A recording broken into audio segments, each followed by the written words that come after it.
नमस्कार मित्रों, इन दिनों में एक ऐसा पक्ष चल रहा है जो पक्ष हमें संस्कारित करता है, इस बात के लिए तैयार करता है मानसिक रूप से कि यार अपने बुज़ुर्गों को तो याद कर लो। वे पितर जो अब आज हमारे साथ नहीं हैं, लेकिन जिनका कमाया हुआ, जिनकी अर्जित एक प्रकार से संपदा है, उनके द्वारा अर्जित, सिर्फ मैं धन लक्ष्मी की बात नहीं कर रहा। हो सकता है कि किसी के पितर जो हैं वो धन की दृष्टि से संपन्न ना हो, लेकिन विद्वत्ता की दृष्टि से, संस्कार की दृष्टि से बहुत ज़्यादा संपन्न रहे हों, और उनका लिया दिया हम लोग अब तक खा रहे हैं, अब तक उसको जी रहे हैं। लेकिन अब वो जब हमारे सामने नहीं है तो हम उनको पानी भी ना पिलाएं, ये बात बड़ी अजीब लगती है। लेकिन इस संस्कार को हमारे पौराणिक इतिहास में भी और हमारी परंपरा के इतिहास में अब तक जीवित रखा गया है, और पहले से ज़्यादा गंभीरता के साथ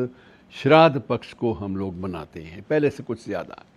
तौर तरीके बदल गए हैं। ठीक है, मंत्रोच्चार उतना नहीं होता, पिंडदान की जो प्रक्रिया है उसमें जो बहुत सारी तकनीकी चीज़ें हैं वो नहीं होती, लेकिन इतना ज़रूर होता है कि उनको मन से याद किया जाता है और उनकी स्मृति में अच्छा भोजन बनाकर ब्राह्मणों को दिया जाता है। उनको याद करना अपने आप में एक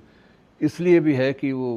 मित्रों, मुझे गालिब भी याद आ जाता है। हालांकि गालिब का कोई श्राद्ध से कोई रिश्ता नहीं था, लेकिन एक उसकी बात थी, एक उसका शेर था कि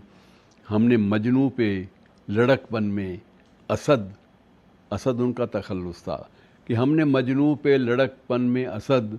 संग उठाया था कि सर याद आया। पत्थर उठाया था मजनू को मारने के लिए, याद आया कि मैं भी तो मजनू बनूंगा। और इसी तरह से मित्रों, जब हम श्राद्ध करते हैं तो कहीं ना कहीं ये भावना भी होती है कि इन संस्कारों को अगर जीवित ना रखा गया, और यदि वाकई पितर जो हैं इस अवधि में, इन 15 दिनों के भीतर धरती पर उतरते हैं, तो हम भी तो किसी दिन पितर बनेंगे, और हमें भी कोई जल नहीं देगा उस दिन, हमें भी कोई उस दिन भोजन अच्छा नहीं खिलाएगा, स्वरुचि भोजन हमें नहीं देगा, हमें याद नहीं करेगा, हमारे संस्कारों को याद नहीं करेगा, तो तकलीफ़ तो होगी। कुछ ये भी होता है, हम जब श्रद्धापूर्वक एक श्राद्ध को संपन्न करते हैं तो कहीं ना कहीं ये भी होता है, यार ये चीज़ें हमारे साथ भी तो होनी है। और मित्रों, इसमें बहुत सारी रोचक बातें भी जुड़ी हुई हैं, मैं उन सब का उल्लेख यहाँ नहीं कर सकता, समय की भी सीमा है। लेकिन अब जब हम इसका अध्ययन करते हैं तो उसमें एक खूबसूरत बात ये भी निकलती है कि अगर आपको अपनी आने वाली संततियों पर भरोसा नहीं है, या आपकी आगे आपको लगता है कि आपकी वंश परंपरा समाप्त होने वाली है, तो उस वक्त ये भी प्रावधान है कि आप स्वयं भी अपना पिंडदान जीते जी आप कर सकते हैं। और इस बात के उदाहरण है मित्रों, गया जी में, फल्गु तीर्थ पर और कुछ अन्य स्थलों पर ये पिंडदान करने की परंपरा भी है, लोग करते हैं। और जहाँ तक श्राद्ध का जब भी हम इतिहास जब खंगालते हैं, इसकी पुरानी जो कहानियाँ, किस्से कहानियाँ, दास्तानें जब हम पढ़ते हैं, उनके बीच में से गुज़रते हैं, तो ये बात भी बहुत सारी अच्छी लगती है इनका जिक्र करना भी, कि स्वयं भगवान राम ने, यद्यपि वो ईश्वर के अवतार थे, लेकिन उन्होंने भी अपनी माँ कौशल्या और अपनी तीनों माताओं के साथ साथ अपने पिता राजा दशरथ का भी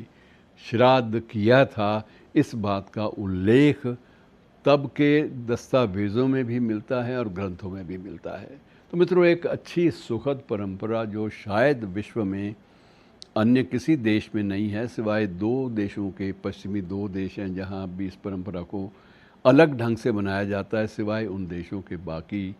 ये कहीं भी परंपरा नहीं है कि अपने पितरों को, अपने पूर्वजों को इतनी श्रद्धा और इतने स्नेह के साथ याद कर लिया जाए। शुक्रिया।